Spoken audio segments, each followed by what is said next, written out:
اعوذ باللہ من الشیطان الرجیم بسم اللہ الرحمن الرحیم وقال الملك إني أرى 7 بقرات سمان يأكلهن 7 عجاف و7 سنبلات خضر وأخر يابسات يا أيها الملأ أفتوني في رؤياي إن كنتم للرؤيا تعبرون۔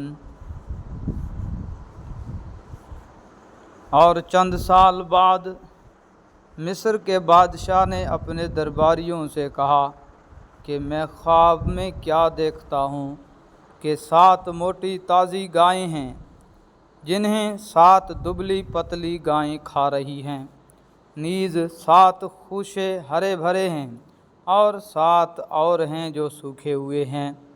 اے درباریو، اگر تم خواب کی تعبیر دے سکتے ہو تو میرے اس خواب کا مطلب بتاؤ۔ قالوا اضغاث احلام وما نحن بتأویل الاحلام بعالمین۔ انہوں نے کہا کہ یہ پریشان قسم کے خیالات معلوم ہوتے ہیں اور ہم خوابوں کی تعبیر کے علم سے واقف بھی نہیں۔ بادشاہ نے جو خواب دیکھا تھا وہ اس کی تعبیر جاننا چاہتا تھا، مگر دربار کے لوگوں نے پہلے تو یہ کہا کہ یہ کوئی بامعنی خواب معلوم نہیں ہوتا۔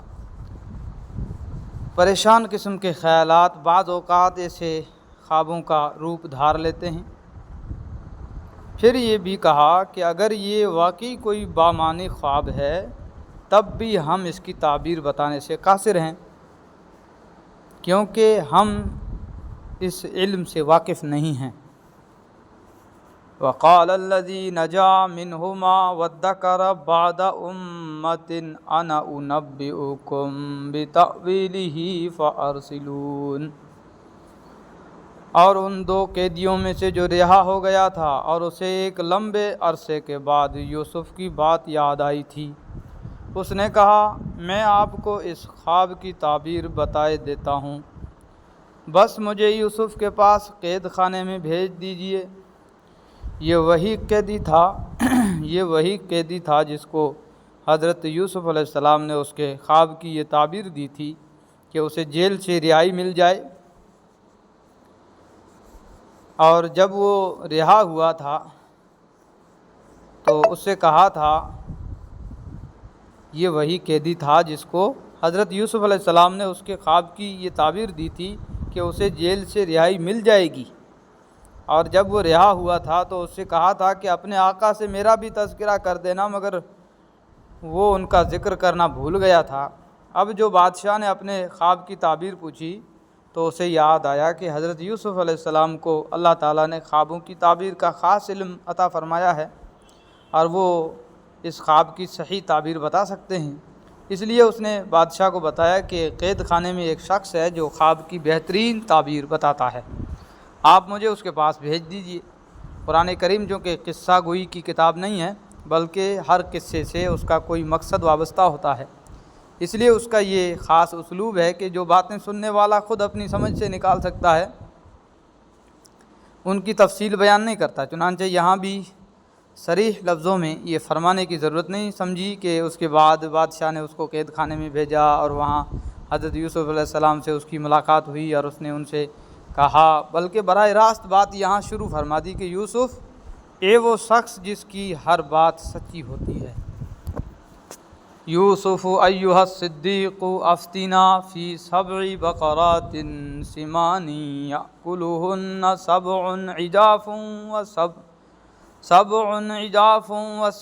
سنبلات خضر وأخر یابسات لعلی ارجع الی الناس لعلہم یعلمون۔ چنانچہ اس نے قید خانے میں پہنچ کر یوسف سے کہا، اے یوسف، اے وہ شخص جس کی ہر بات سچی ہوتی ہے، تم ہمیں اس خواب کا مطلب بتاؤ کہ 7 موٹی تازی گائیں ہیں جنہیں 7 دبلی پتلی گائیں کھا رہی ہیں اور 7 خوشے ہرے بھرے ہیں، اور دوسرے 7 اور ہیں جو سوکھے ہوئے ہیں۔ شاید میں لوگوں کے پاس واپس جاؤں اور انہیں خواب کی تعبیر بتاؤں تاکہ وہ بھی حقیقت جان لیں۔ حقیقت جان لینے کا مطلب یہ بھی ہے کہ وہ خواب کی صحیح تعبیر سمجھ لیں، اور یہ بھی ہے کہ وہ حضرت یوسف علیہ السلام کے بارے میں حقیقت حال سے واقف ہو جائیں کہ ایک ایسا نیک اور راست باز انسان بے گناہ قید میں پڑا ہوا ہے۔ قال تزرعون 7 سنين دأبا فما حصدتم فذروه في سنبله إلا قليلا مما تأكلون۔ یوسف نے کہا تم 7 سال تک مسلسل غلہ زمین میں اگاؤ۔ یوسف نے کہا تم 7 سال تک مسلسل غلہ زمین میں اگاؤ گے، اس دوران جو فصل کاٹو اس کو اس کی بالیوں ہی میں رہنے دینا، البتہ تھوڑا سا غلہ جو تمہارے کھانے کے کام آئے وہ نکال لیا کرو۔ ثم یأتی من بعد ذلك 7 شداد یأکلن ما قدمتم لہن الا قلیلا مما تحصنون۔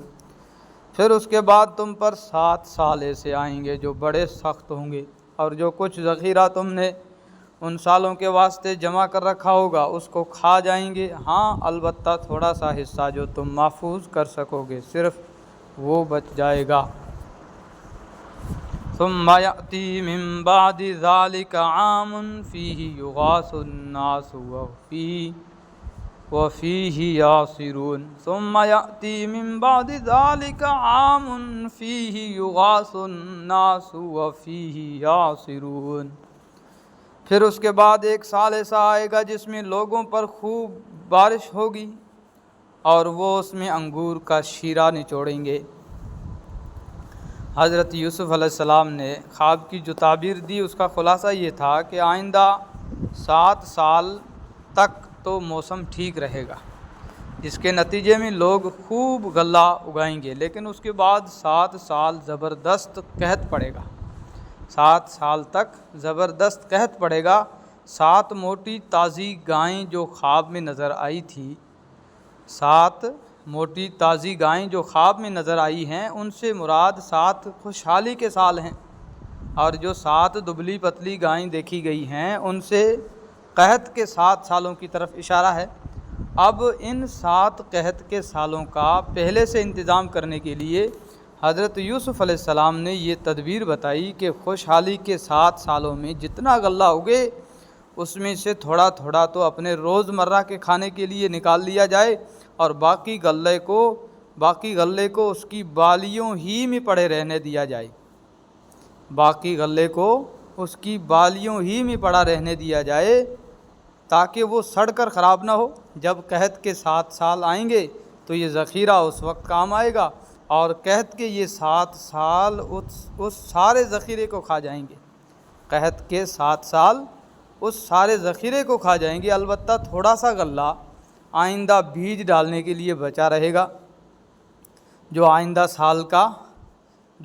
سال کی کاشت کے کام آئے گا۔ چنانچہ اگلے سال خوب بارشیں ہوں گی اور لوگ انگور کا خوب رس نکالیں گے۔ صدق اللہ العظیم۔